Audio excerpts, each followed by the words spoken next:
한 경험 많은 다이버는 다이빙은 하는 것이 아니라 경험하는 것이라고 지적했습니다. 일리가 있는 말입니다. 물속을 상상해보면 그곳에서 보고 듣고 움직이고 숨쉬는 모든 것이 육지에서 하던 것과는 다르니까요. 다이버가 물속에서 어떻게 보고 듣는지부터 배워볼까요? 물은 공기보다 밀도가 높아서 빛에 영향을 주죠. 빛이 물에서 마스크로 들어올 때는 살짝 각도가 바뀌는데요. 약 1.3배 정도의 확대 현상이 일어나죠. 때문에 시각에 따라서는 물체가 크거나 가깝게 또는 두 개의 현상이 함께일 수 있는데요. 하지만 경험을 쌓으면 생각하지 않아도 저절로 적응하게 되죠. 또 물은 빛을 반사, 산란 및 흡수하기 때문에 깊은 곳으로 갈수록 빛이 적어집니다. 하지만 사람의 눈은 매우 민감하죠. 잘 알려진 장소에서는 낮 동안 빛의 양이 충분합니다.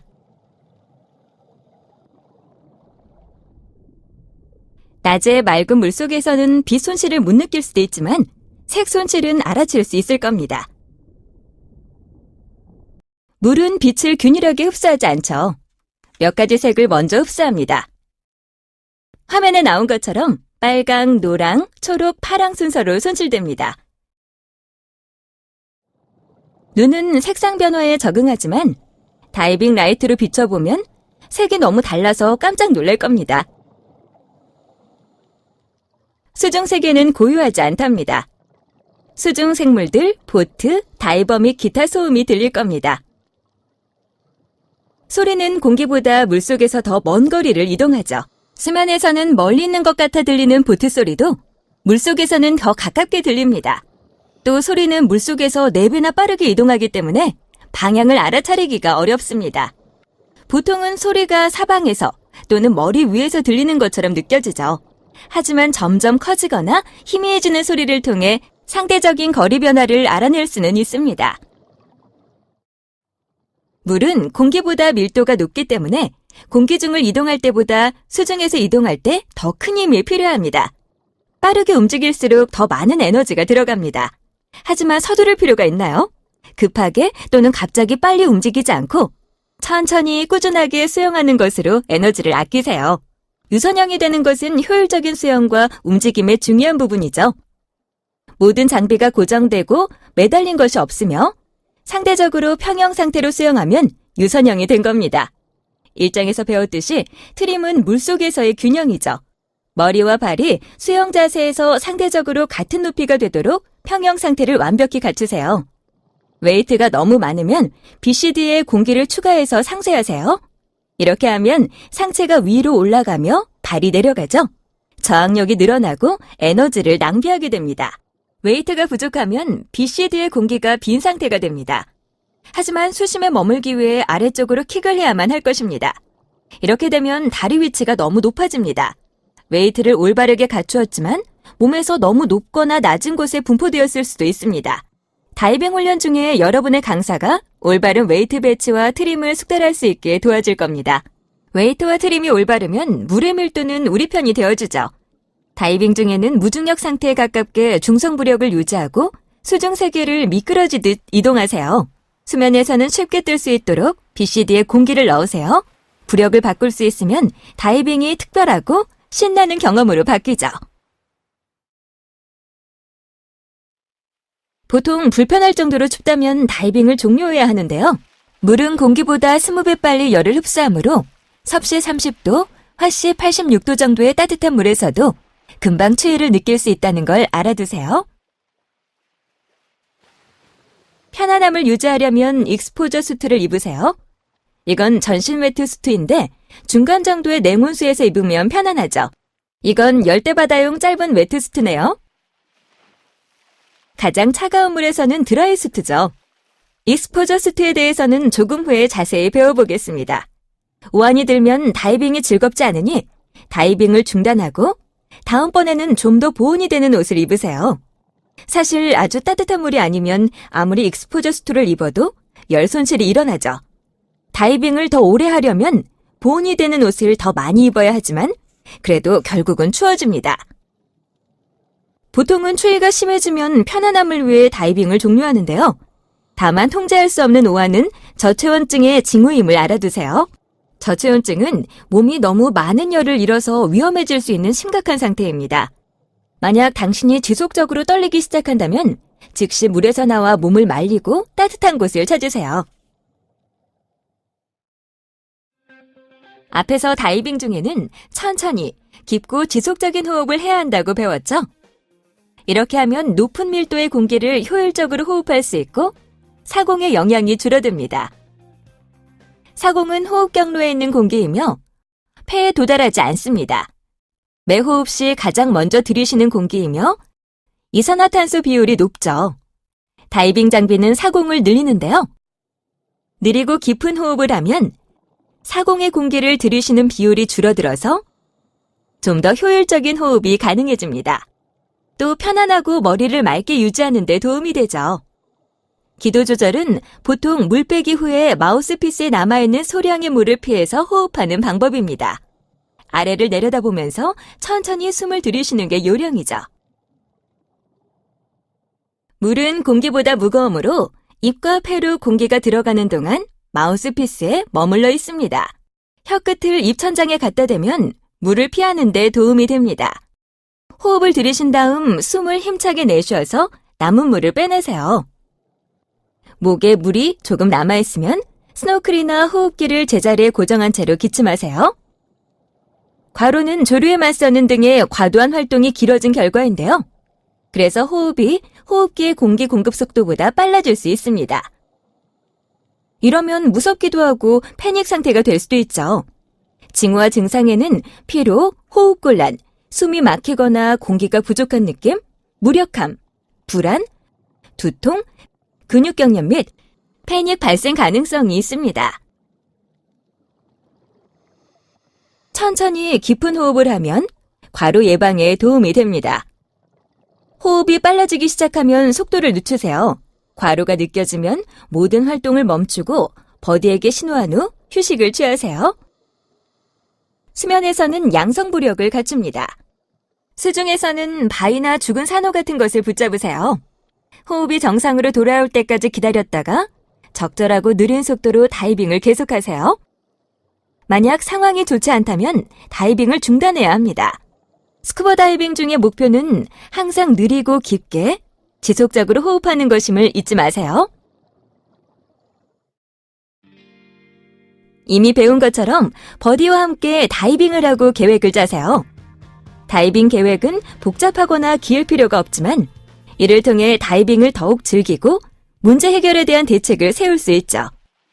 계획에는 다이빙에 관련된 적절한 요소 중에서 입수 및 출수 지점과 방법, 따라야 할 코스, 최대 수심과 시간, 신호 및 의사소통을 검토하고 일반적으로 시간과 공기 공급에 따른 돌아오는 시점, 버디와 떨어지지 않는 방법, 버디와 떨어졌을 때 해야 할 일, 응급 절차 및 개인 목표 등이 들어갑니다. 버디와 서로 적절하게 도우며 키트를 착용하세요. 다음으로 입수 직전에 항상 다이빙 전 안전 점검을 실시하자라는 상기 문구를 통해 다이빙 전 안전 점검을 수행하세요. 비긴 BCD 조절 상태, 작동 및 부분적으로 잘 부풀려지는지 확인하세요. 또 탱크 밴드가 잘 맞는지 확인합니다. 수면 신호 기구가 제자리에 있는지 확인하세요. with W는 웨이트를 의미하며 웨이트의 양과 분포가 올바른지, 퀵, 릴리즈가 가능하며 떨어뜨렸을 때 물에 충분히 뜰 수 있는지 확인하세요. 리뷰 R, 해체 장치를 의미하며 버클과 스트랩이 모두 고정되었고 적절히 조절되었는지 확인하세요. 버디는 파트너의 해체 장치에 작동하는 방법을 알아야 합니다. and, 공기를 의미합니다.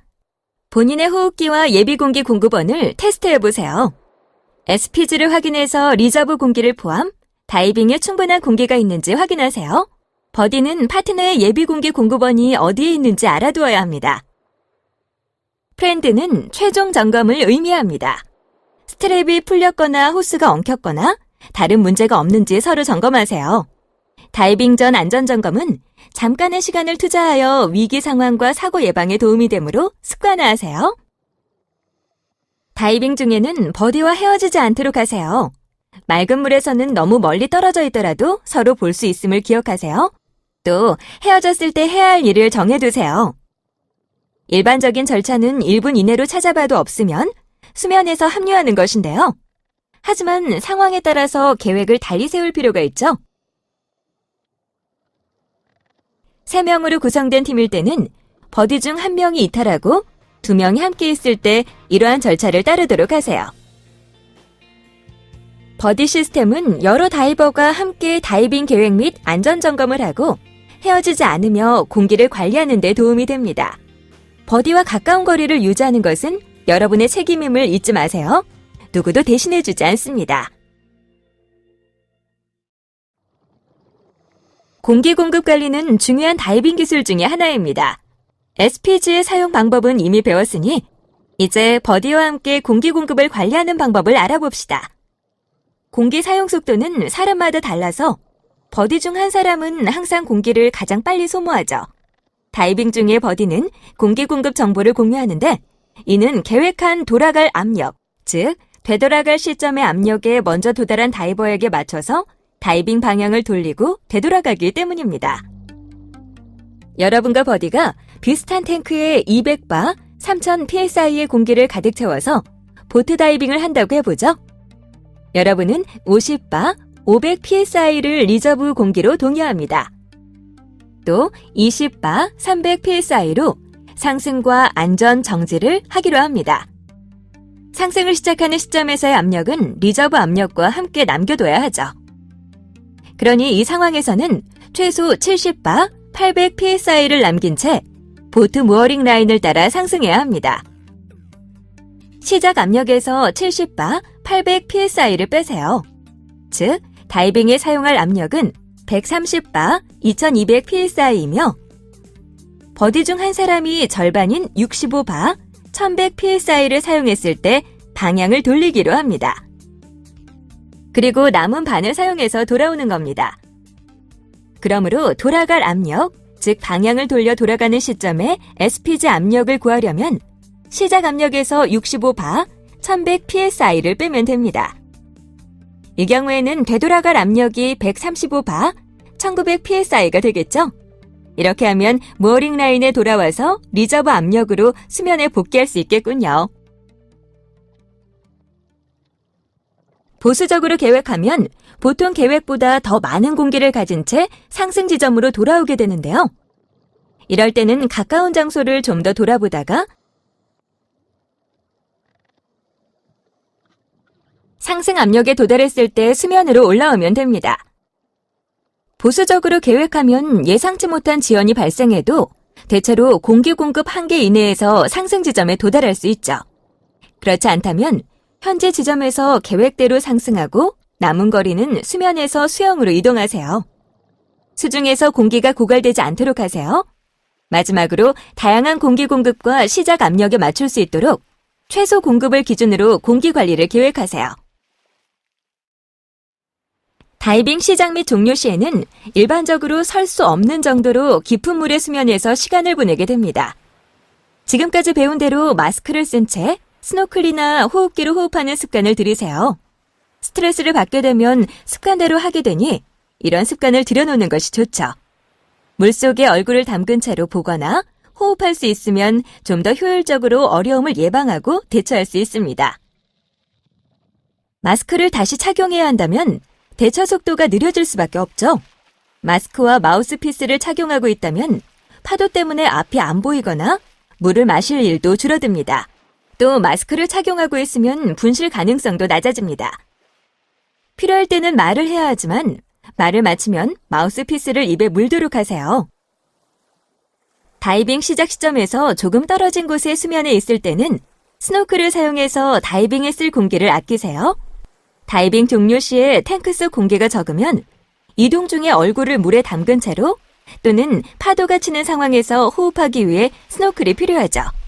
다이빙 지점보다 좀 떨어진 곳에서 입수해야 할 때는 스노클을 사용해 해당 지점까지 수면 이동해서 공기를 아끼는 게 일반적입니다. 수면에서 하강 지점을 찾을 때도 스노클을 사용할 수 있습니다.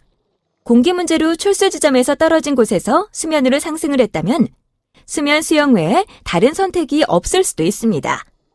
짧은 거리는 물속을 볼 수 있도록 얼굴을 아래로 하고 수영하세요. 하지만 거리가 멀 때는 물이 탱크 무게를 지탱해주므로 뒤로 누워 수영하는 것이 더 지칩니다. 가는 방향의 확인이 조금 어렵지만 말이죠. 버디 시스템을 따르세요. 버디와 의사소통하고 헤어지지 마세요. 일반적으로 화면에서처럼 나란히 수영하는 게 좋습니다. 하강할 준비가 되었다면 5단계 절차를 따르세요. 첫째, 버디의 하강 준비 상태를 확인하세요. 둘째, 수면이나 물속에 있는 물체의 방향을 확인하세요. 셋째, 호흡기로 교체하고, 넷째, 컴퓨터를 점검해서 올바르게 작동하며 슬립 모드가 아닌지 확인하세요. 타이머를 가지고 있다면 켭니다. 다섯째, 하강 신호를 하고 천천히 BCD의 공기를 빼면서 함께 내려가세요. 하강이 시작되면 즉시 압력 평형을 하고 자주 하세요. 앞서 배운 대로 매 1m, 수피트마다 해야 합니다. 이렇게 머리를 발보다 높게 해서 하강하면 방향을 확인하고 압력 평형을 하는 데 도움이 되죠. 종종 하강 라인이나 경사면이 참고물 역할을 하는데요. 보통은 시각적 참고물로 삼아 부력을 조절해서 하강을 조절하지만 조류에서 다이빙하는 등 일부 상황에서는 붙잡고 있어도 됩니다. 참고물 없이 하강할 때는 버디팀과 가까운 거리를 유지한 채로 컴퓨터를 확인하며